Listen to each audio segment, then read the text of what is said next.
आज की कार्रवाई। आज basically upon penalties and prosecution के सारे क्वेश्चंस करेंगे। देखो सबसे पहला क्वेश्चन क्या क्या रखा है। आपने रिटर्न ऑफ इनकम भरी। आपने अपनी जो है क्या करी, रिटर्न ऑफ इनकम भरी। Just second. आपने रिटर्न ऑफ इनकम भरी एंड आपने रिटर्न ऑफ इनकम में अपनी इनकम दिखाई 50 लाख रुपए की, राइट। आपकी रिटर्न जो है क्या हुई, प्रोसेस हुई, और प्रोसेसिंग के बाद जो आपको इंटीमेशन मिलता है उसमें ये बताया गया कि भाई आपकी इनकम कितनी है, 60 लाख है। फिर 143 सबसेक्शन 3 में जो असेसमेंट हुआ उसमें आपकी इनकम निकल के आई 75 लाख रुपए। फिर उसके बाद क्या हुआ, 147 के अंदर रीअसेसमेंट हुआ, उसके अंदर आपकी इनकम निकल के आई 95 लाख रुपीज। और एक्स वाई जेड एक फर्म है जो 30% में टैक्स पे कर रही है, following are the particulars furnished by the firm. अपने को पूछा है कि भाई 270 की पेनल्टी लगेगी क्या, और अगर हाँ तो कितनी लगेगी पेनल्टी। तो आपको एक चीज़ समझ में आती है कि भाई आप रिटर्न ऑफ इनकम भरते हो, ठीक है, उसका इंटीमेशन निकल के आती है, तो अपने रेलिवेंट क्या है, अपने लिए रेलिवेंट है इंटीमेशन, क्योंकि आपने बेसिकली करा क्या होगा, इंटीमेशन के बेसिस पे टैक्स वैक्स पे कर दिया होगा, है ना। बाद में पता चलता है कि आपकी इनकम कितनी है, 75 लाख। इसका मतलब क्या है कि भाई आपने अपनी इनकम कितने से अंडर रिपोर्ट कर रखी है, 75 - 8 कितना हो गया, 15 लाख। 15 लाख से आपने अपनी इनकम जो है कम दिखा रखी है। 270 ये कहता है कि अगर आपने अपनी इनकम क्या कर रखी है, अंडर रिपोर्ट कर रखी है, तो अंडर रिपोर्टेड इनकम पे जो भी आपका टैक्स बनता है उसका हम 50% क्या लेंगे, उसका 50% आपकी पेनल्टी लेंगे। मुझे बताओ कि भाई 15 लाख का 30% मेरा टैक्स रेट है, plus 4% health and education cess करूँगा तो कितना निकल के आएगा। 15 लाख का अगर मैं 30% करता हूँ प्लस 4% हेल्थ एंड एजुकेशन करा तो मेरा निकल के आएगा 4,68,000। देखो कितना निकल के आया, 4,68,000 की क्या है, give me a second.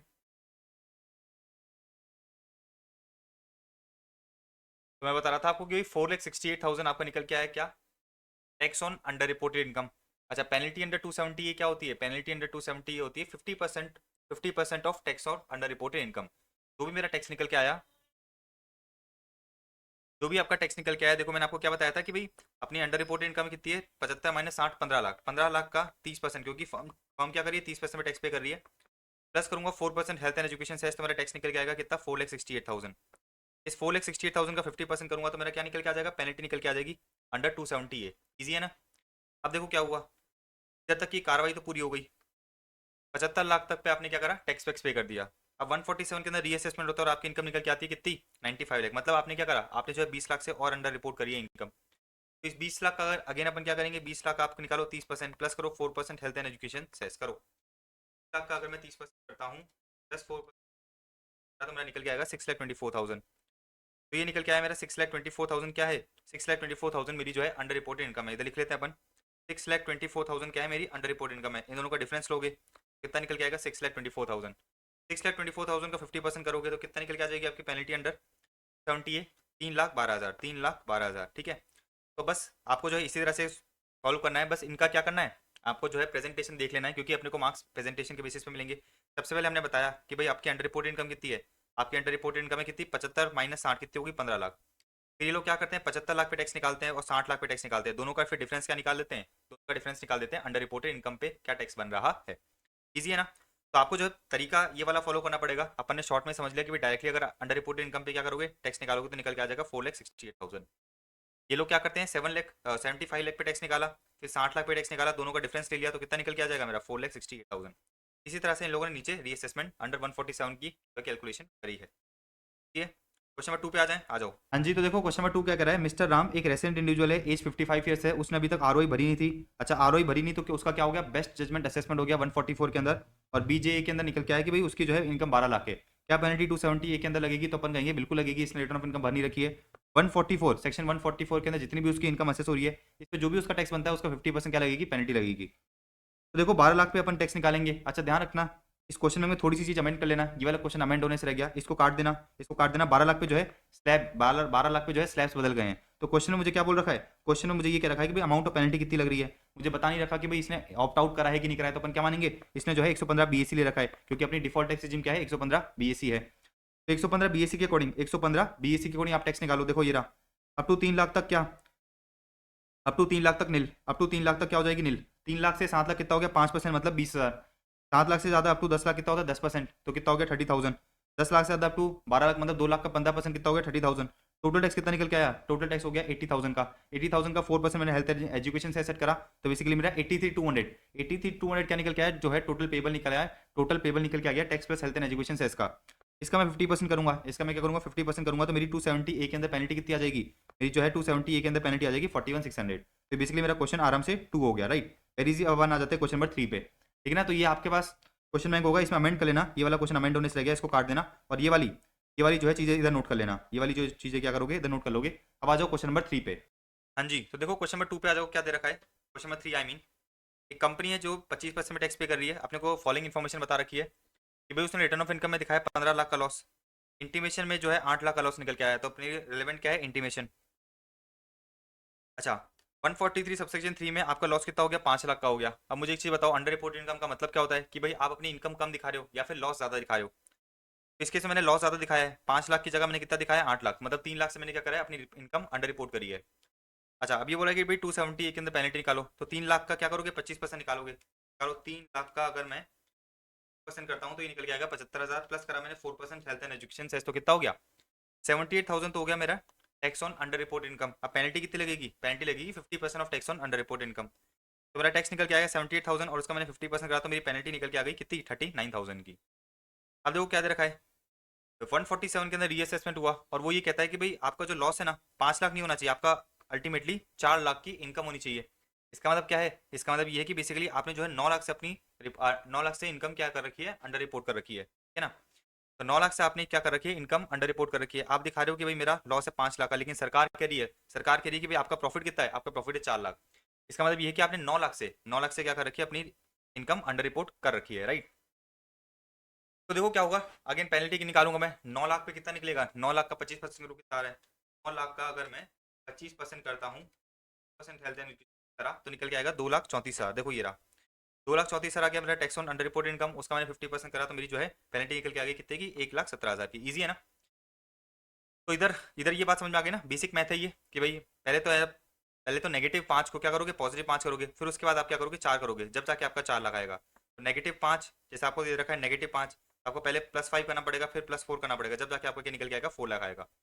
Basically आपने क्या करा है, आपने जो है 9 लाख से अपनी इनकम को अंडर रिपोर्ट कराया, तो मैंने क्या करा 9 लाख पे टैक्स निकाल दिया। ठीक है, ये बेसिक मैथ है, कंफ्यूज मत हो जाना। क्वेश्चन नंबर 3 हो गया, देखो क्वेश्चन नंबर 4 क्या कह रहा है, what is the quantum of penalty that could be levied in each of the following cases. कितनी पेनल्टी लगेगी अगर आपने बुक्स ऑफ अकाउंट्स मेंटेन नहीं करें, failure to get the books of accounts audit. अच्छा, बुक्स ऑफ अकाउंट्स ऑडिट नहीं कराए हैं, अगर आपने बुक्स ऑफ अकाउंट्स ऑडिट नहीं कराए हैं 44 EB में, तो आपकी पेनल्टी कितनी लगेगी, तो आपको पता है कितनी होती है 0.5% of sale turnover gross receipt और 1,50,000 विच एवर इज लेस की आपको पेनल्टी देनी पड़ती है, राइट 71B के अकॉर्डिंग।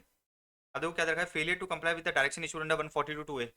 अगर आपने जो है 142(2)A जिसके अंदर क्या होता है, जिसके अंदर बेसिकली आपको ये कहा जाता है कि आप क्या कराओ स्पेशल ऑडिट कराओ, ठीक है, इन्वेंटरी वैल्यूएशन कराओ। अगर आपने वो डायरेक्शन फुलफिल नहीं करी, वो डायरेक्शन फुलफिल नहीं करी, तो आपको पेनल्टी कितनी देनी पड़ेगी, देखो पेनल्टी दे रखी है अपने को 10,000 रुपये की पेनल्टी देनी पड़ेगी। फिर देखो क्या दे रखा है, failure to furnish report from an accountant under 92E। ठीक है, आपने जो है क्या करा ट्रांसफर प्राइसिंग रिपोर्ट अकाउंटेंट से लाके नहीं दी, तो आपको पेनल्टी कितनी देनी पड़ेगी, आपको पेनल्टी देनी पड़ेगी 1 लाख रुपये की। ये सारे अपने नोट्स में कवर्ड है। तो अगर आपको पेनल्टी दिखा दें एक बार, 271B की पेनल्टी अपन ने कहाँ देखी है, 271B की पेनल्टी आपने देखी है कहाँ पर, 71B की आपने पेनल्टी बेसिकली देखी है पीजीबीपी में। मतलब बेसिकली ये वाली पेनल्टी तो आपने कहाँ देख ली है, ये वाली पेनल्टी आपने पीजीबीपी में देख ली है। फिर failure to comply with the direction issued under 142(2)A, देखो ये रही कि भाई अगर आप जो है 142(2)A की डायरेक्शन को कंप्लाई नहीं कर रहे हो, तो आपको पेनल्टी कितनी देनी पड़ेगी 10,000 फॉर ईच डिफॉल्ट। फिर देखो क्या दे रखा है, failure to furnish report from accountant, आपने जो है ट्रांसफर प्राइसिंग की रिपोर्ट नहीं दी, ट्रांसफर प्राइसिंग की रिपोर्ट नहीं दी तो क्या हो जाएगा, ट्रांसफर प्राइसिंग की रिपोर्ट नहीं दी, तो ये वाली पेनल्टी आपने ट्रांसफर प्राइसिंग चैप्टर में, ट्रांसफर प्राइसिंग के चैप्टर में पढ़ रखी है, यहाँ पर आपको क्या करना पड़ता है 1 लाख रुपए की पेनल्टी पे करनी पड़ती है। सेक्शन 92E, सेक्शन 92E में ट्रांसफर प्राइसिंग रिपोर्ट जाती है, आपने ट्रांसफर प्राइसिंग रिपोर्ट नहीं दी तो आपको पेनल्टी कितनी देनी पड़ेगी 1 लाख रुपए की। ये अपने ट्रांसफर प्राइसिंग वाले चैप्टर में पेनल्टी देख रखी है, राइट। आगे बढ़े, तो क्वेश्चन नंबर 4 हो गया, आ जाओ 5 पे। देखो क्या बता रखा है, एक्स एन इंडिविजुअल, एक्स क्या है एक इंडिविजुअल है, इसका sale in the business of food grains for the year ending current year का कितना है, करंट ईयर की इसकी सेल है 205 लाख की। अच्छा, did not maintain the books of account of the previous year 23-24, मतलब करंट ईयर में इसने बुक्स ऑफ अकाउंट्स मेंटेन नहीं करी, even though his turnover was 28 lakh in the previous year 22-23। तो पिछले साल में इसका टर्नओवर कितना था, पिछले साल में इसका टर्नओवर था 28 लाख का, देखो 22-23 में इसका टर्नओवर था 28 लाख का, और करंट ईयर में 23-24 में इसका टर्नओवर है 205 लाख का, और इसने जो है प्रीवियस ईयर करंट ईयर की मतलब 23-24 की बुक्स अकाउंट्स मेंटेन नहीं करी। अब देखो आगे क्या रखा है, ड्यूरिंग द प्रीवियस ईयर 23-24 मतलब करंट ईयर में majority of the payment were made either in cash और by bearer cheque by mister X. अच्छा, एओ ने क्या करा, पेनल्टी लिवाई करी 25 साल की under 271A for non maintenance of books of accounts. Basically आपने जो है बुक्स ऑफ अकाउंट्स मेंटेन नहीं करें, आपने जो है बुक्स ऑफ अकाउंट्स मेंटेन नहीं करें, तो एओ ने पेनल्टी लगा दी 25 साल की अंडर 271A। अच्छा, क्योंकि आपका टर्नओवर 2 करोड़ से ज़्यादा है तो आपको जो है टैक्स ऑडिट भी करानी थी, तो आपने टैक्स ऑडिट भी नहीं करा रखी है, तो एओ ने पेनल्टी लगा दी 271B के अंदर 271B के अंदर पेनल्टी लगा दी कितने की, 1,02,500 की, है ना। तो दो चीज़ें हुई, एओ ने क्या करा, 271A के लिए 271A में 25,000 की पेनल्टी लगाई और 271B में 1,02,500 की पेनल्टी लगाई। एओ ये कह रहा है कि आपने बुक्स अकाउंट्स मेंटेन नहीं करे, पेनल्टी तो 25,000 की, आपने ऑडिट भी नहीं कराई, तो क्या होगा, आपने ऑडिट भी नहीं कराई तो आपको जो है पेनल्टी देनी पड़ेगी 1,02,500 की। अच्छा, एक बार मैं आपको क्विकली 44AA के कॉन्सेप्ट में ले चलता हूँ कि भाई आपको बुक्स अकाउंट्स कब कब मेंटेन करने पड़ते हैं। 44AA, तो 44AA क्या कहता है, 44AA मुझे ये बताता है कि भाई अगर आप क्या हो, अगर आप इंडिविजुअल या एचयूएफ हो तो आपको बुक्स अकाउंट्स मेंटेन करने हैं, बुक्स अकाउंट्स मेंटेन करने हैं। अगर आपका टर्नओवर क्या है, अगर आपका टर्नओवर 25 लाख से ज़्यादा है in any one of the three preceding previous year, मतलब पिछले 3 सालों में अगर आपका टर्नओवर 25 लाख से ज़्यादा है तो आपको करंट ईयर में बुक्स अकाउंट्स मेंटेन करने हैं। अब मुझे पता है कि भाई करंट ईयर में मुझे बुक्स अकाउंट्स मेंटेन करने हैं, तो मैं क्या देखूंगा कि प्रीवियस ईयर में मेरा टर्नओवर 25 लाख से ज़्यादा है क्या, बिल्कुल है, तो आपको करंट ईयर में बुक्स अकाउंट्स मेंटेन करने थे, आपने मेंटेन नहीं करे। एओ ने जो पेनल्टी लगाई है 271 की 25 की, वो तो बिल्कुल सही है। अच्छा, अब हम क्या कहेंगे एओ को, हम ये एओ को कहेंगे भाई देख तू 271 की पेनल्टी नहीं लगा सकता, नहीं लगा सकता क्योंकि तो इसी बात है, जब मैंने बुक्स अकाउंट्स मेंटेन नहीं करे हैं तो मैं ऑडिट कैसे कराऊंगा, जब मैंने बुक्स अकाउंट्स मेंटेन ही नहीं करे हैं तो मैं ऑडिट कैसे कराऊंगा। तो एओ जो है, एओ को हम ये कहेंगे कि भाई आप जो है दो दो पेनल्टी नहीं लगा सकते। अगर आपने 271 के अंदर 25 की पेनल्टी लगा दी है, 271 की पेनल्टी नहीं लगेगी, कि 271 की पेनल्टी 25 की पेनल्टी तभी लगती है जब आपने बुक्स अकाउंट्स मेंटेन नहीं करे। अब किसी बंदे ने बुक्स अकाउंट्स मेंटेन करे ही नहीं है तो ऑडिट कैसे कराएगा बेचारा। तो देखो एओ ने क्या करा, 25 की पेनल्टी लगा दी under 271 for non maintenance of books of accounts. अच्छा, क्योंकि आपका टर्नओवर 1 करोड़ से ज़्यादा है तो आपको करंट में टैक्स ऑडिट भी करानी थी, आपने नहीं कराई, तो एओ ने क्या करा, एओ ने जो है 271 की पेनल्टी लगा दी 1,02,500 की। ठीक है, आपको समझ में आ गई। अच्छा, अब देखो आपने बेसिक प्रोविजन पढ़ रखा है, बेसिक प्रोविजन मुझे क्या कहता है, देखो पीजीपी का प्रोविजन मुझे ये बताता है कि अगर आप इंडिविजुअल एचयूएफ हो और अगर आपका टर्नओवर 25 लाख से ज़्यादा है in any one of the three preceding previous year, पिछले 3 सालों में अगर आपका टर्नओवर 25 लाख से ज़्यादा है तो आपको करंट ईयर में बुक्स अकाउंट्स मेंटेन करने हैं। तो करंट ईयर में देखो क्या दे रखा है, करंट ईयर में आपका जो टर्नओवर है वो कितना है, करंट ईयर में टर्नओवर 205 लाख है, और लेकिन पिछले साल का टर्नओवर कितना है, 28 लाख है, मतलब पिछले साल का टर्नओवर 25 लाख से ज़्यादा है। इसका मतलब ये है कि करंट ईयर में आपको बुक्स अकाउंट्स मेंटेन करने थे। अच्छा, बुक्स अकाउंट्स मेंटेन नहीं करे तो आप एओ ने क्या करा, 25 की पेनल्टी लगा दी अंदर 271। अब देखो अपन को एओ को ये कहना है कि देख बेटा तूने 271 की पेनल्टी तो लगा दी है, अब तू 271 की पेनल्टी नहीं लगा सकता। क्यों नहीं लगा सकता, क्योंकि अगर मैंने बुक्स अकाउंट्स मेंटेन करे ही नहीं है तो मैं ऑडिट कैसे कराऊंगा। तो वही देखो अपने को सॉल्यूशन बताना है कि भाई X is required to maintain the books account as per 44AA, क्योंकि उसका टर्नओवर 25 लाख से ज़्यादा है प्रीवियस ईयर में। अच्छा, उसको ऑडिट भी करानी पड़ेगी क्योंकि उसका टर्नओवर जो है 1 करोड़ से ज़्यादा है। अच्छा देखो, he is liable to penalty under 271A for non maintenance of books of accounts as per 44AA, penalty कितने की लगेगी, 25 की लगेगी। हाउ एवर, देखो अब ये पढ़ो, however where the books of accounts have not been maintain, अगर आपने बुक्स मेंटेन करे ही नहीं है, there can not be a question of getting them audited, भाई ऑडिट कराने का तो सवाल ही नहीं उठता। तो audit of books of account presupposes maintenance of books of accounts, जब एडमिटेडली एक्स ने जो है बुक्स ऑफ अकाउंट्स मेंटेन नहीं करे उसको ऑब्वियसली ऑडिट तो करा नहीं पाएगा। तो हाईकोर्ट ने कहा, तो हाईकोर्ट ने क्या कहा कि भाई वेना, हाईकोर्ट ने कहा कि भाई when a person commits an offence by not painting the books of accounts as contemplated by 44AA, the offense is complete and after that there can be no possibility of any offenses contemplated by 44AB and the imposition of penalty under 271B जो है क्या है, एरनस है। मतलब हम ये कहेंगे कि भाई ये वाली पेनल्टी सही है, ये वाली पेनल्टी गलत है। therefore एओ को जो है 271B में पेनल्टी लगाने की कोई इजाजत नहीं है। इजी है ना। नेक्स्ट क्वेश्चन पे आ जाओ। हाँ जी, तो देखो क्वेश्चन नंबर 6 क्या कह रहा है, क्वेश्चन नंबर 6 मुझे ये बता रहा है कि भाई state the conditions if any to be satisfied by the SSC in order to get relief under 273A4 regarding the waiver of penalty, can the commissioner refuse to grant relief when the conditions laid down in the section was complied with by the SSC। तो मुझे आपको लेके चलना पड़ेगा 273A के concept में। देखो ये रहा 273A का कंसेप्ट,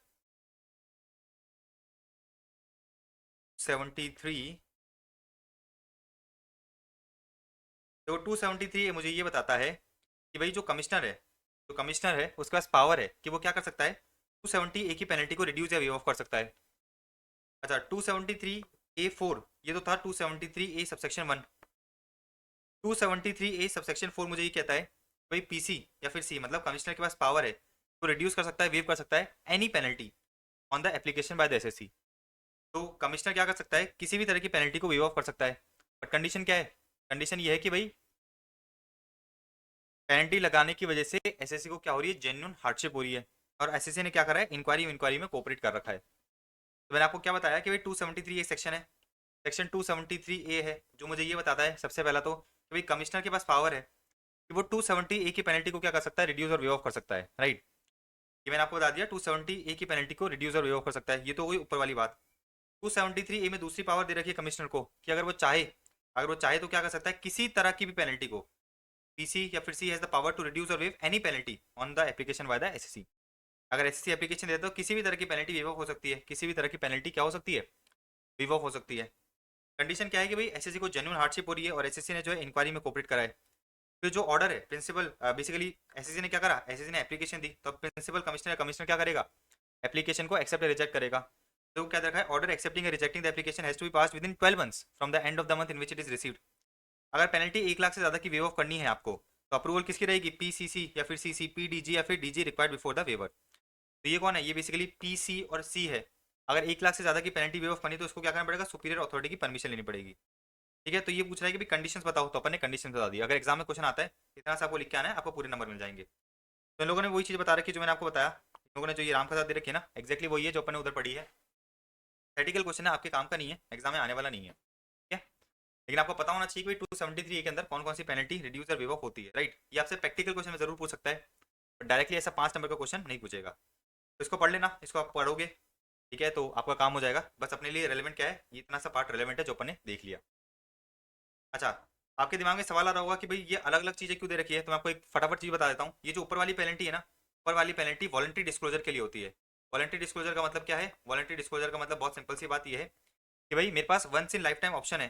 सरकार ये कहती है कि भाई अगर आपने हमें टोपी पहनाई है तो हम आपको एक जिंदगी में एक बार ऑप्शन देंगे कि आप खुद से चला के अगर हमें बता दोगे कि भाई हमने अपनी इनकम इतनी अंडर रिपोर्ट कर रखी है, तो हम आपकी जो है क्या करेंगे, हम आपकी जो पेनल्टी है उसको रिड्यूस या विव ऑफ कर सकते हैं। तो देखो क्या दे रखा है, once in a life time option available है। सरकार ने एसएससी को कह रखा है कि देख अगर तूने हमें जिंदगी में कभी भी टोपी पहनाई है ना, अगर तू वॉलंटरी हमारे पास आ जाता है, वॉलंटरी हमारे पास आ जाता है और हमें ये कहता है कि देखो मैंने जो है इतनी इनकम छुपा रखी है, तो सरकार ये कहती है कि भाई हम आपकी इनकम क्या कर सकते हैं, सॉरी हम आपकी पेनल्टी रिड्यूस या विव ऑफ कर सकते हैं। अच्छा, 270 ए में पेनल्टी कोई लगती है ना, अंडर रिपोर्टेड इनकम पे पेनल्टी लगती है, राइट। तो कंडीशंस क्या दे रखी है, कंडीशंस ये दे रखी है कि भाई एसएससी जो है जो भी टैक्स और इंटरेस्ट है वो पे कर देता है, इंक्वायरी करता है और क्या करता है, full and true disclosure by SSC before detection by the AO. Before detection का मतलब क्या हुआ, बिफोर डिटेक्शन का मतलब वो वॉलंटरी। तो अगर आप चाहो, आप आप जो है संत बनना चाहते हो, राइट, तो आप क्या कर सकते हो, सरकार के पास जा सकते हो, सरकार को ये कह सकते हो कि देखो हमने जो है इतनी इनकम चुरा रखी थी, छुपा रखी थी, आप क्या करो इस पर टैक्स वैक्स ले लो और पेनल्टी मत लगाना बस। तो ये तो वॉलंटरी ऑप्शन है। तो ये तो क्या था, वॉलंटरी ऑप्शन था कि भाई एसएससी चाहे तो वॉलंटरी जा सकता है, राइट, और अपनी इनकम को क्या कर सकता है, बेसिकली अपनी इनकम अंडर रिपोर्टेड इनकम में पेनल्टी को रिड्यूस करा सकता है। और नीचे दे रखा है कि भाई किसी भी तरह की पेनल्टी हो, किसी भी तरह की पेनल्टी हो, अगर एसएससी एप्लीकेशन देता है किसको, कमिश्नर को, कि भाई मेरी पेनल्टी पेनल्टी माफ कर दो क्योंकि मुझे जेन्युइन हार्डशिप होगी, मैं दिवालिया हो जाऊंगा, मैं बर्बाद हो जाऊंगा। तो अगर चाहे तो बेसिकली क्या कर सकता है, कमिश्नर आपकी पेनल्टी को रिड्यूस या वेव ऑफ कर सकता है।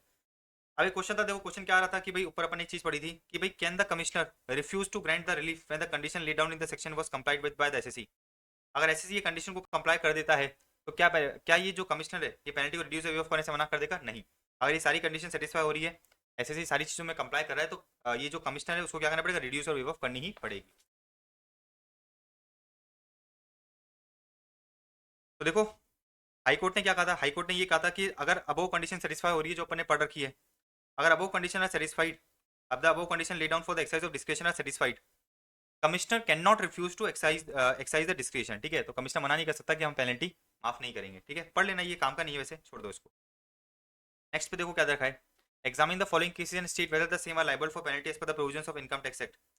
Ram and associates, Raman and associates has made payment in excess of the limits prescribe to the contractors for carrying out the job work, but उन्होंने 194 सी में टीडीएस नहीं काटा।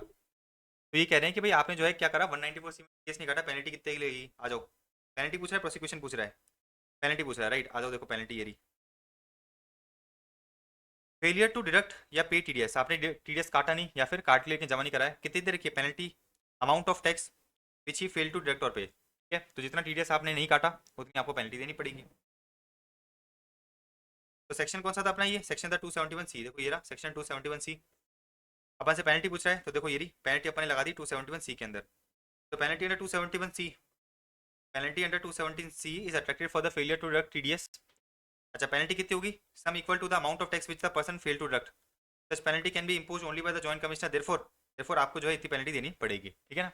अच्छा, इसके अलावा आपके जो है 40 ये बने में क्या होगा, 30% खर्चा भी डिसअलाउ हो जाएगा जो अपन ने पीजीबी चैप्टर में पढ़ रखा है। अब देखो आगे क्या दे रखा है, आगे मुझे ये बता रखा है कि भाई hotel and hotels were asked by the income tax commissioner to furnish the details of all the tourist stayed in the hotels and has paid bill in excess of 10,000। तो इनकम टैक्स अथॉरिटी जो है इस hotel के पास पहुंची और इस hotel को बोली कि भाई देख तेरे यहाँ पर जो भी टूरिस्ट, ठीक है, तेरे यहाँ पे जो भी टूरिस्ट ने स्टे करा था तो हमें उनकी डिटेल्स दे, तो हमें उनकी डिटेल्स दे और ये भी बता दे भाई कौन कौन से ऐसे टूरिस्ट हैं जिन्होंने 10,000 से ज़्यादा का बिल पे करा है। अच्छा, अभी ये जो होटल है ना, अभी ये जो होटल है they have not furnish the requested information. ठीक है, मतलब इनकम टैक्स अथॉरिटी ने होटल से इन्फॉर्मेशन मांगी और ये भाई साहब तो इन्फॉर्मेशन दे ही नहीं रहे, पेनल्टी देनी पड़ेगी। तो सेक्शन 133 आपने पढ़ रखा है, इनकम टैक्स अथॉरिटी में सेक्शन 133 आपने पढ़ रखा है और वो ये कहता है कि इनकम टैक्स अथॉरिटी किसी भी पर्सन को ये कह सकती है कि भाई आप इन्फॉर्मेशन फर्निश करो ताकि हम क्या करें, हम जो है प्रोसीडिंग कर सकें। तो 133 subsection 6 empowers the income tax authority to require any person to furnish information in relation to such point of matters which will be useful for or relevant to any inquiry or proceeding under the act। और अगर आप जो है information नहीं देते हो तो आपको पेनल्टी देनी पड़ेगी 500 rupees for each day during which the failure continuous. ठीक है, अब क्या हमें ये सारी पेनल्टीज याद करने की जरूरत है? मेरे अकॉर्डिंग आप इतनी सारी पेनल्टीज याद मत करके जाना, बहुत रेयर चांस है 5-6 अटेम्प्ट में शायद 1-2 नंबर का क्वेश्चन बन जाए। पेनल्टीज याद करने के चक्कर में बेसिक प्रोविजन भूल जाओगे। सो जो बेसिक पेनल्टीज छोटी मोटी होती है, इंपॉर्टेंट होती है, उन सबको याद कर लेना। जैसे ये छोटी मोटी पेनल्टी है 133 की 500 rupees for each day during which the failure continuous, तो अगर आप एक बार को इग्नोर भी करके चल जाओगे तो भी आपको कुछ फर्क नहीं पड़ेगा। इजी है ना? तो बेसिकली आपने ये 133 सबसेक्शन 6 पढ़ लिया। अच्छा, आपने इनकम टैक्स अथॉरिटी में, इनकम टैक्स अथॉरिटी वाले चैप्टर में 133 पढ़ रखा था, उसका ही जो है एक्सप्लेनेशन दे रखा है, उसका ही इन लोगों ने क्या दे रखा है, एक्सप्लेनेशन दे रखा है। तो ये अपने इधर काम का नहीं है, आपने जब इनकम टैक्स अथॉरिटी का रिवीजन करा होगा तो आपने ये वाली चीज़ देखी। पढ़ लेते हैं, चलो देखो क्या दे रखा है। Income tax authority below the rank of principal director या फिर डायरेक्टर या principal commissioner commissioner can exercise this power in respect of inquiry in case with no proceedings pending. आपने इनकम टैक्स अथॉरिटी में पढ़ भी रखा था ना कि अपन इन्फॉर्मेशन मंगा सकते हैं भले ही कोई भी प्रोसीडिंग पेंडिंग नहीं है। ठीक है, भले ही कोई भी प्रोसीडिंग पेंडिंग नहीं है, only with the prior approval principal director और director principal commissioner commissioner. Now such power can however be exercise by the joint director deputy director या फिर असिस्टेंट डायरेक्टर। मैंने आपको उधर बताया था shortcut JDA, Jaipur development authority, Jaipur development authority, joint director, deputy director या फिर असिस्टेंट डायरेक्टर इस पावर को एक्सरसाइज कर सकते हैं बिना अप्रूवल के भी। देखो बिना अप्रूवल के भी, बिना अप्रूवल के भी इन पावर को एक्सरसाइज कर सकते हैं। ये सारी चीजें अपने कहाँ पढ़ रखी है? ये बेसिकली सारी चीजें अपन ने इनकम टैक्स अथॉरिटी वाले चैप्टर में पढ़ रखी थी। तो such power can however be exercise by the JDA without the prior approval of principal director principal commissioner commissioner. In this case, it is the presumed that income tax authority has obtained the approval of principal director या फिर director principal commissioner commissioner. तो question हम ये बोल रहे हैं, question हम ये बोल रहे हैं कि ये जो अथॉरिटी है ना, इस अथॉरिटी ने क्या कर रखा होगा? इस अथॉरिटी ने जो है अप्रूवल ले रखा होगा, इस अथॉरिटी ने बेसिकली अप्रूवल ले रखा होगा for the purpose of demanding information from any SSC या फिर एनी पर्सन। इजी है, तो ये क्वेश्चन नंबर 7 हो गया अपना, इजी था।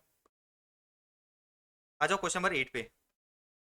तो क्वेश्चन नंबर 8 क्या कह रखा है कि भाई Fox limited fail to furnish the information and document sought by the TPO. TPO ने कुछ इन्फॉर्मेशन मंगाई, आपने इन्फॉर्मेशन नहीं दी। क्या टीपीओ कोई पेनल्टी लगा सकता है? कितनी लगाएगा पेनल्टी? तो आपको पता है कि भाई आपने ट्रांसफर प्राइसिंग चैप्टर में पढ़ रखा है, अगर आप जो है टीपीओ को इन्फॉर्मेशन नहीं दोगे तो पेनल्टी कितनी लगेगी? 2% of the value of international transaction entered by the person. ठीक है, तो जितने भी आपने वैल्यू के इंटरनेशनल ट्रांजेक्शन एंटर कर रखे हैं या फिर स्पेसिफाइड डोमेस्टिक ट्रांजेक्शन एंटर कर रखे हैं उसकी 2% आपको पेनल्टी देनी पड़ेगी। अपने कहाँ पर देखा था? ट्रांसफर प्राइसिंग वाले चैप्टर में देखा था।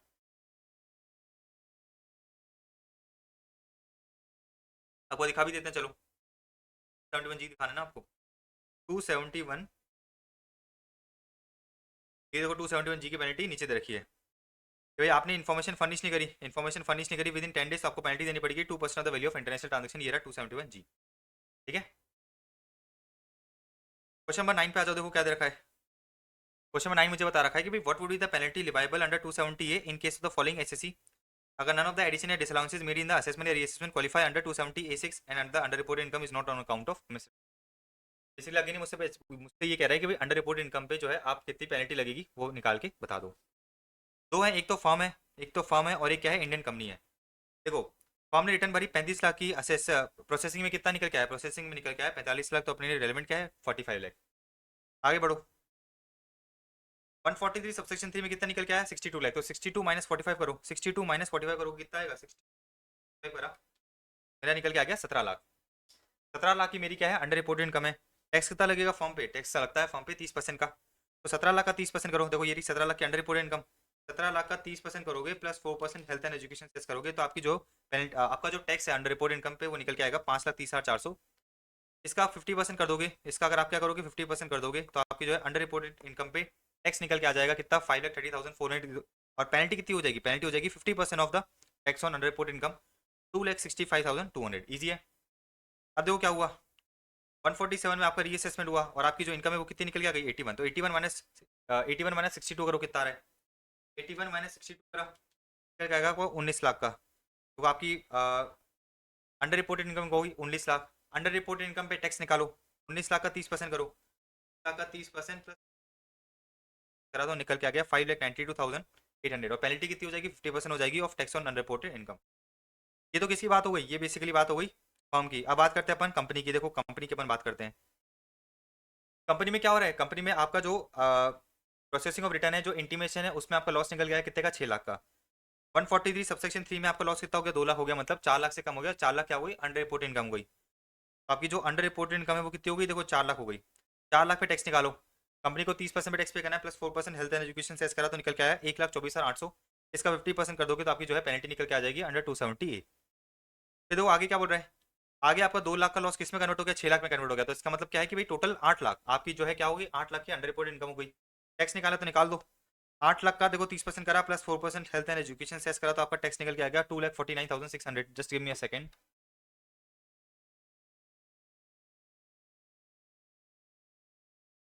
ये तो आसान चैप्टर्स है ना।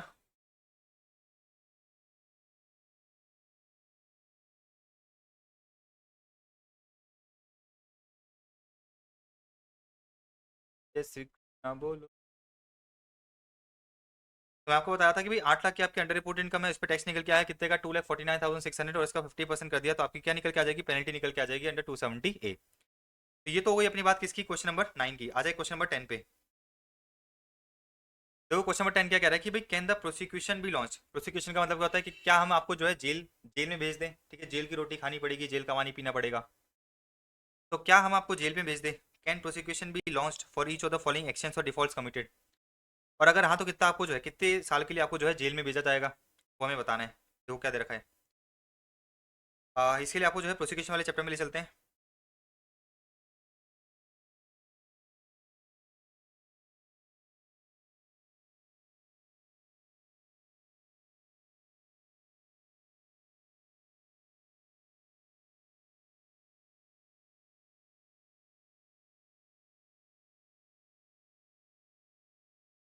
देखो ये रहा प्रोसिक्यूशन वाला चैप्टर, ऑफेंस एंड प्रोसिक्यूशन। पढ़ो क्या दे रखा है। Assessee has restrained, assessee has restrained and not allowed the officer authorised under 132। 132 में क्या होती है, सर्च होती है। सर्च के दौरान एसएससी ने जो है ऑफिसर को एक्सेस नहीं दिया बुक्स ऑफ अकाउंट्स का, रेस्ट्रेन करा मतलब रोका। अच्छा हमने जो है क्या करा, ऑफिसर को रोका कि भाई आप इंस्पेक्शन मत करो। हमने जो है ऑफिसर को रोका कि भाई आप इंस्पेक्शन मत करो। 132 में जो है सर्च हुई, सर्च में ऑफिसर आया और मैं क्या करूँ, ऑफिसर उसका गिरबान पकड़ लिया मैंने, बोले तुझे सर्च करने नहीं दूंगा, तुझे इंस्पेक्शन करने नहीं दूंगा। अगर ऐसा करोगे तो जेल जेल जाना पड़ेगा आपको, जेल जाना पड़ेगा, जेल की रोटी खानी पड़ेगी, जेल का पानी पीना पड़ेगा। और कितने साल के लिए, कम से कम 2 साल के लिए। तो आप कम से कम 2 साल के लिए जेल जाओगे, ऊपर से आपको फाइन भी देना पड़ेगा। कब, अगर आप क्या कर रहे हो, अगर आप जो है, जो आपका ऑफिसर है 132 में सर्च करने आया है, उसका आप गिरबान पकड़ के उसको इंस्पेक्शन करने नहीं दे रहे हो, उसके काम में दंगा डाल रहे हो। फिर देखो SSC deliberately fail to comply the requirements of 142(1) and 142(2)। तो 142(1) में क्या होता है, आपको जो है नोटिस इशू करा जाता है कि भाई आप इन्फॉर्मेशन दो, आरओई भरो। 142(2) में आपको जो है स्पेशल डायरेक्शन दी जाती है, आपने जो है उसको कंप्लाई नहीं कर रहा। ऐसा करोगे आप, ऐसा कांड करोगे तो हम क्या करेंगे, हम जो है आपको जेल में भेज देंगे। जेल की रोटी खानी पड़ेगी, जेल का पानी पीना पड़ेगा। कितने साल के लिए, कम से कम 1 साल के लिए, तो up to 1 year and fine. तो wilful failure to produce accounts and documents, आपने जो अकाउंट्स एंड डॉक्यूमेंट्स प्रोड्यूस नहीं करे 142(1) में या 142(2) में, ठीक है। तो मैंने आपको बता दिया 2 ईयर्स एंड फाइन, इधर कितना हो गया, इधर हो गया अपना 1 year and fine, 1 year and fine. अब देखो क्या रखा है, SSC deliberately has failed to make the payment of tax collected.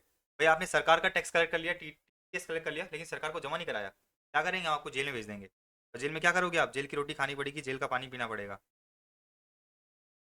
देखो ये रहा, अगर आप सरकार का टीडीएस टीसीएस काट लेते हो लेकिन सरकार को पे नहीं करते हो, ओके वापस फ्रीज हो गई स्क्रीन जस्ट।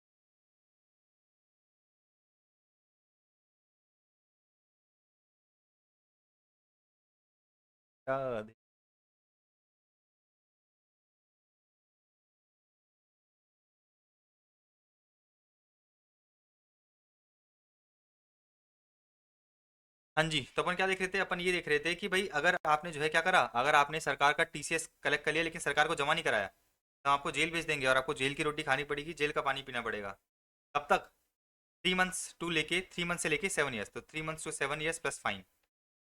लेकिन इसमें ट्विस्ट है, ध्यान रखना है, कमेंटमेंट आया था, सर्कुलर आया था कि भाई हम आपको जेल नहीं भेजेंगे अगर आपने जो TDS TCS कलेक्ट करा है वो अप टू 25 लाख तक है, और आपने जो डिले करा है जमा कराने में वो लेस देन 60 डेज है। तो ये इंपॉर्टेंट है कि भाई हम आपको जेल नहीं भेजेंगे अगर amount is 25 lakh and delay is less than 60 days. Easy है ना। तो ये अमेंडमेंट ध्यान रखना, सर्कुलर आया था, अमेंडमेंट नहीं है, सर्कुलर आया था। सर्कुलर के बेसिस पे ये कहा था कि भाई छोटे मोटे केसेस में हम आपको जेल नहीं भेजेंगे, आपको जेल की रोटी नहीं खानी पड़ेगी, जेल का पानी नहीं पीना पड़ेगा। आगे बढ़ते हैं भाई। तो ये वाला क्वेश्चन हो गया अपना क्वेश्चन नंबर 10। आ जाओ क्वेश्चन नंबर 11 पे। कितने क्वेश्चन है अपने पास? 11 12 13 14 15 16 16 क्वेश्चन है। तो क्वेश्चन नंबर 11 क्या कह रहा है?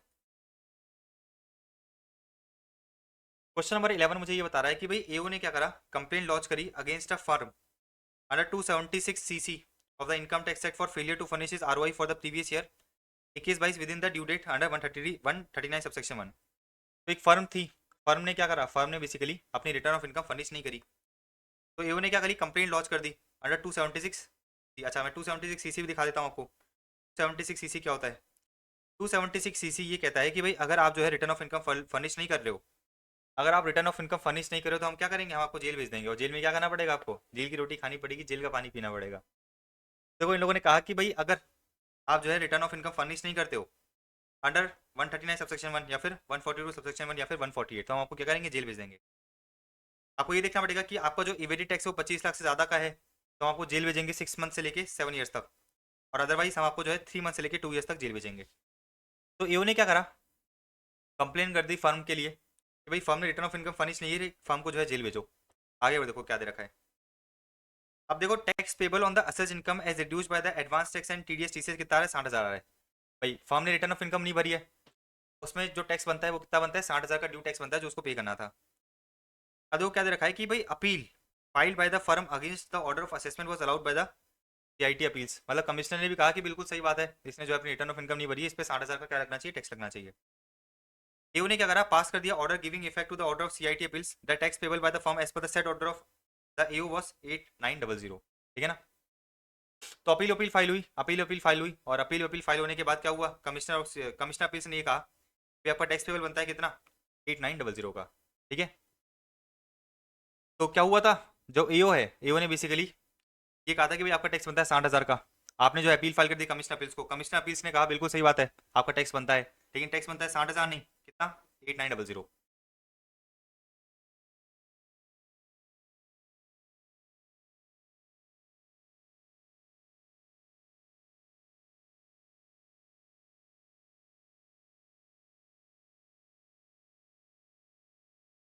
भज मन राधे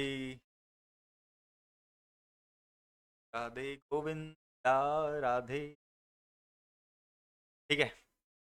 तो कमिश्नर अपील्स बोलता है कि भाई इस फर्म का टैक्स बनता है 8900। अब देखो क्या दे रखा है, AO has accepted the order of commissioner appeals and has not preferred an appeal against it to ITAT. तो एओ बोलता है चलो ठीक है, इतना आप टैक्स पे करो, कितने का, 8900 का टैक्स पे करो। फर्म जो है,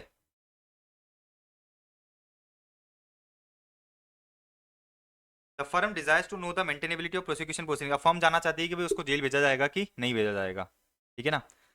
अब देखो उधर क्या दे रखा है, अपन ने ये तो चीज समझ ली कि भाई 276 में हम आपको जेल भेजेंगे, आपको जेल की रोटी खानी पड़ेगी, जेल का पानी पीना पड़ेगा, लेकिन सरकार ने एक चीज कही कि अगर return of income under 139 subsection 1 अगर आपने फर्निश कर दी है before the expiry of assessment year, या फिर आपने अपडेटेड रिटर्न फर्निश कर दी है, या फिर आपको जो टैक्स पेबल आ रहा है, आपको जो टैक्स पेबल आ रहा है, आपको जो टैक्स पेबल आ रहा है वो क्या आ रहा है, आपको जो टैक्स पेबल आ रहा है वो अप टू 10,000 है, तो हम आपको जेल नहीं भेजेंगे। बट कंडीशन क्या है, tax payable bye a person not being a company, मतलब अगर आप कंपनी हो तो हम आपको जेल भेजेंगे। कंपनी के अलावा कोई भी पर्सन है, any person not being the company, तो tax payable by any person not being a company on the total income as determined on the regular assessment as reduced by the advance tax self assessment tax TDS TCS कितना आ रहा है, अगर 10,000 तक आ रहा है तो हम आपको जो है जेल नहीं भेजेंगे। तो अपने केस में क्या हो रहा था, अपने केस में अगर आप देखोगे फर्म ने जो है अपनी रिटर्न ऑफ इनकम फाइल नहीं करी थी, ये वो कहता है कि भाई आपका टैक्स बनता है 60,000, लेकिन कमिश्नर अपील्स कहती है कि भाई इसका टैक्स बनता है 8900। तो क्या इसको कोई जेल जाने की जरूरत है, नहीं जाने की जरूरत है, क्योंकि 10,000 तक अगर आपका टैक्स निकल के आता है तो हम आपको जेल नहीं भेजेंगे। लेकिन मैंने आपको बताया कोई भी पर्सन अदर देन कंपनी। अब नीचे इन लोगों ने दे रखा है कि भाई वुड योर आंसर चेंज, अगर फर्म की जगह कौन होती, कंपनी होती, तो क्या दे रखा है, if the person against whom the complaint was lodged was KLM Limited a company instead of firm, तो अगर कंपनी है तो कंपनी को तो हम जेल भेजेंगे ही। मैंने इधर आपको बता भी दिया था कि भाई क्या है, अदर देन कंपनी की बात कर रहा है, तो by a person other than company. तो जो मैंने आपको ये प्रोविजन बताया 276 का, वो इन लोगों ने इधर दे रखा है। तो फर्म को जेल जाने की जरूरत नहीं है, फर्म को जो है जेल जाने की जरूरत नहीं है। देखो क्या दे रखा है, फर्म को जेल जाने की जरूरत नहीं है। The prosecution proceedings are not maintainable, लेकिन अगर कंपनी होगी तो प्रोसिक्यूशन होगा ही होगा। इजी है। क्वेश्चन नंबर 12 देखो क्या दे रखा है भाई, एक्सप्लेन करो 278C applicable in respect of offences committed by HUF। देखो क्या दे रखा है, अगर इनकम टैक्स एक्ट में कोई भी ऑफेंस कौन कमिट करता है, HUF कमिट करता है, तो किसको पकड़ेंगे हम, कर्ता को पकड़ लेंगे। Karta shall be deem to be guilty of offence and shall be liable to be proceeded against and punish accordingly. लेकिन देखो कर्ता को हम नहीं पकड़ेंगे, karta shall not be liable to any punishment अगर वो प्रूव कर देता है कि भाई जो ऑफेंस कमिट हुआ था वो बिना उसकी नॉलेज के हुआ था, या फिर उसने सारी की सारी ड्यू डिलिजेंस एक्सरसाइज करी थी to prevent the commission of offence. अच्छा, नीचे ये बता रखा है कि भाई अगर किसी मेंबर ने भी क्या कर रखा है, गड़बड़ कर रखी है, मेंबर ने भी क्या कर रखा था, मिलजुल के कोई कांड कराए, तो हम क्या करेंगे, मेंबर को भी पकड़ लेंगे। This member shall also be deemed to be guilty of offence and shall be liable to be proceed against and punish accordingly. इसको पढ़ के भूल जाओ, काम का नहीं है।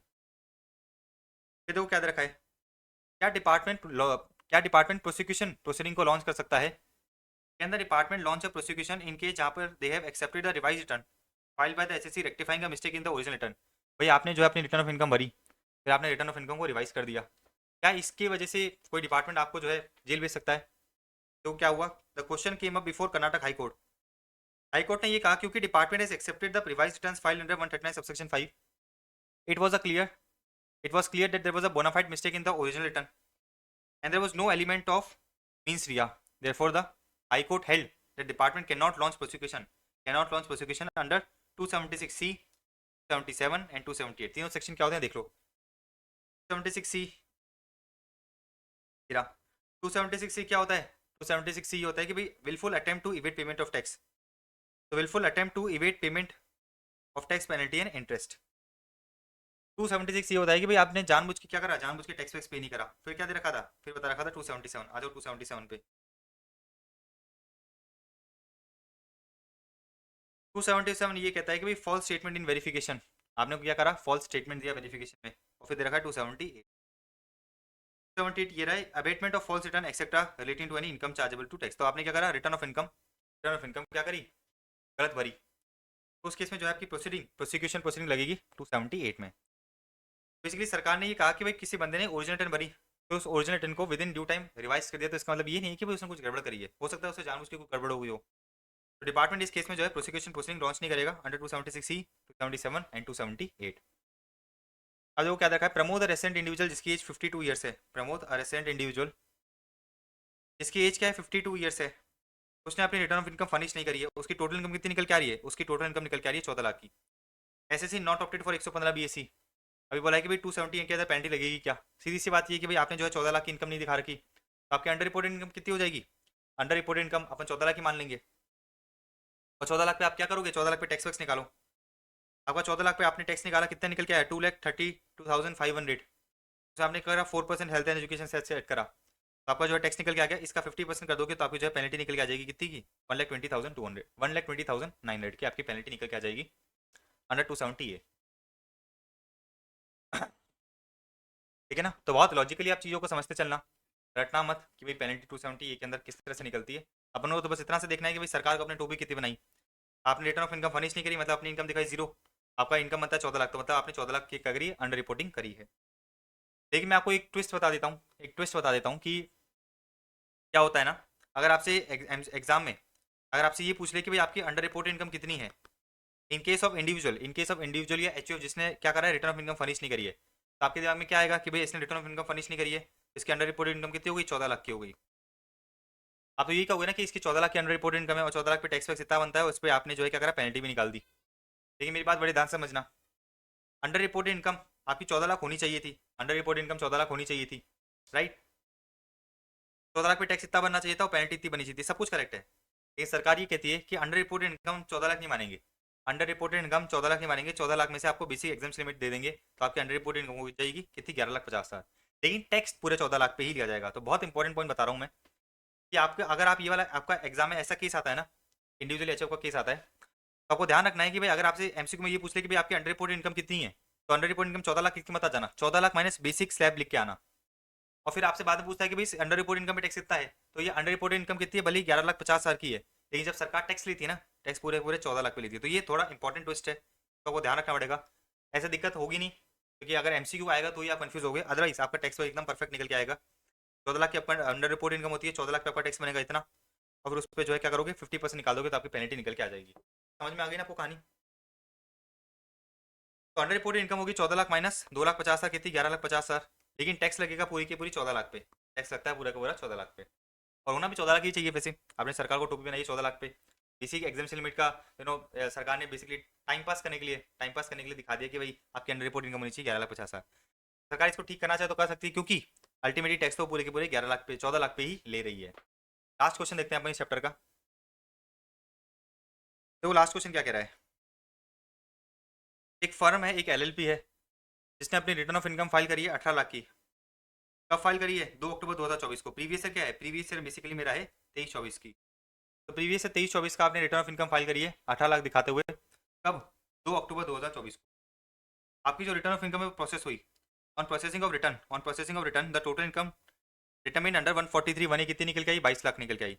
After disallowing the claim for deduction under 10AA on account of late furnishing of return of income. तो अपने लिए रेलेवेंट क्या है, अपने लिए बेसिकली रेलेवेंट है ये 22 लाख। तो आपने क्या करा, 22 लाख पे टैक्स वैक्स पे करा। फिर देखो क्या हो रहा है, thereafter on the scrutiny the AO made some additions under 40A1A and 43B and passed an assessment order under 143A assessing the total income of 35 lakh. 22 lakh की इनकम कितनी हो गई, 22 लाख की इनकम हुई 35 लाख। 22 लाख की इनकम कितनी हो गई, 35 लाख होगी। अंडर रिपोर्टेड इनकम कितनी हुई, अंडर रिपोर्टेड इनकम हुई आपकी 13 लाख की। 13 लाख की आपकी क्या हुई, अंडर रिपोर्टेड इनकम हुई। 13 लाख पे आप क्या करो, 30% टैक्स निकालो, 13 लाख का 30% करो। तो देखो इधर आ जाओ, आपकी 13 लाख की क्या हो गई, अंडर रिपोर्टेड इनकम हो गई। 13 लाख की अंडर रिपोर्टेड इनकम हुई, 13 लाख पे आप क्या करोगे, टैक्स निकालोगे, तो निकल गया क्या, 4,05,600, उसका 50% कर दोगे, तो आपकी पेनल्टी निकल के आ जाएगी कितने की, 2,02,800 की। ईजी है ना? अच्छा, फर्म में तो टैक्स रेट क्या लगेगी, 30% की टैक्स रेट लगेगी, प्लस मैं क्या करूंगा 4% सरचार्ज करूंगा, सॉरी 4% हेल्थ एंड एजुकेशन से सेट करूंगा, और सरचार्ज अगर एप्लीकेबल हो रहा है तो सरचार्ज भी ऐड कर दूंगा। इधर तक का तो पूरी रामकथा हो गई, इधर तक की तो पूरी रामकथा हो गई। आगे बढ़ो।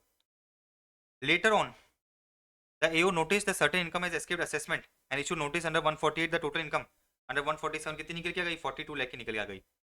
अब देखो क्या देखा है, 42 माइनस 35 करो कितना आ रहा है, 42 अगर माइनस 35 करोगे तो आपका निकल के आएगा ये 5 और 2 7, 7 लाख की आपकी जो है अंडर रिपोर्टेड इनकम हुई अंडर रीअसेसमेंट। क्या करोगे देखो, 7 लाख की आपकी अंडर रिपोर्टेड इनकम हुई, 7 लाख पे टैक्स निकालोगे 30%, 7 लाख का 30% करोगे plus 4% health and education cess करोगे, तो आपका टैक्स निकल के आएगा 2,18,400 का। इसका 50% कर दोगे तो आपको जो है पेनल्टी निकल के आ जाएगी किधर, 270A के अंदर। हो गया क्वेश्चन खत्म।